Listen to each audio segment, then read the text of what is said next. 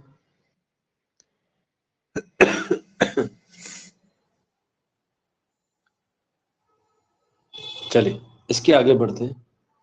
اب ایک ہی چیز کو ہم لوگ الگ الگ طریقے سے جو پیش کرتے ہیں، آپ نے سنا بھی ہوگا، آپ نے دیکھا بھی ہوگا. ٹھیک، تو اسی طرح سے مرثیے کو موضوع تو وہی رکھا، لیکن اس کی حیت جو ہے وہ دوسری بدل دی. جیسے میں نے بتایا نا، غزل میں مرثیہ کہہ سکتے ہیں، اسی طرح سے اس کی جو اہم خصوصیت تھی مرثیے کہنے کی، کہ جو اجزاء ترکیبی ہم نے لکھے ہیں، اس کو اب پیش کیسے کرنا ہے، یہ بھی تو بات ہے نا، کہ اس کو ہمیں ڈلیور کیسے کرنا ہے. تو اسی لیے ہم نے اسے مسدس کی حیت دی.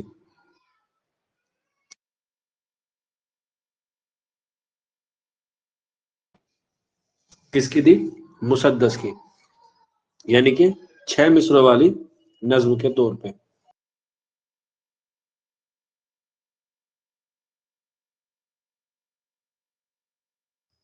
ہاں، اور یہ کس نے دی؟ یہ دی سودا نے. حالانکہ بعد میں دبیر نے اور انیس نے اسی پر زیادہ مرثی لکھے ہیں.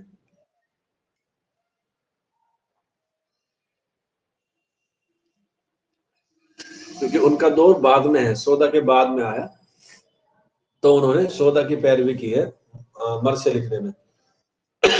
حالانکہ سودا کا جو تعلق ہے وہ ہمارا قصیدے سے ہوتا ہے. ٹھیک، چلیے پھر آگے بڑھتے ہیں. تو یہ ہوا اس کے آغاز کے بارے میں، اس کے فن کے بارے میں. اب ہم بات کرتے ہیں اس کے ارتقا کے بارے میں. ارتقا کا مطلب ہوتا ہے کوئی بھی چیز اسٹیپ بائی اسٹیپ کیسے آگے بڑھتی ہے.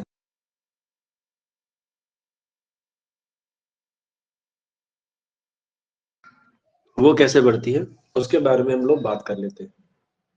جیسے اردو کی جو ابتدا ہے وہ کہاں سے ہوئی ہے؟ وہ ہوئی ہے عرب سے، کیونکہ اسلام کہاں سے پھیلا ہے؟ عرب سے. لیکن اردو ادب میں یہ کہاں سے آیا ہے؟ یہ ہے فارسی کے زیر اثر، یعنی کہ ایران سے ہوتے ہوئے یہ اردو میں آیا ہے.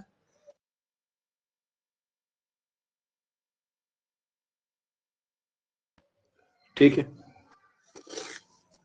اور ایران سے ہوتے ہوئے یہ ہندوستان پہنچا ہے.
بیٹا کل کریں گے کلاس، ٹھیک ہے؟ آج کچھ حالت ٹھیک سی نہیں لگ رہی، ٹھیک ہے؟ کل کنٹینیو کریں گے یہاں سے۔ بہت تھوڑی طبیعت زیادہ ہی خراب لگ رہی ہے، پاسبل نہیں ہو پا رہا ہے، ٹھیک ہے؟ کل کرتے ہیں بات، ہاں ٹھیک ہے، کل کرتے ہیں۔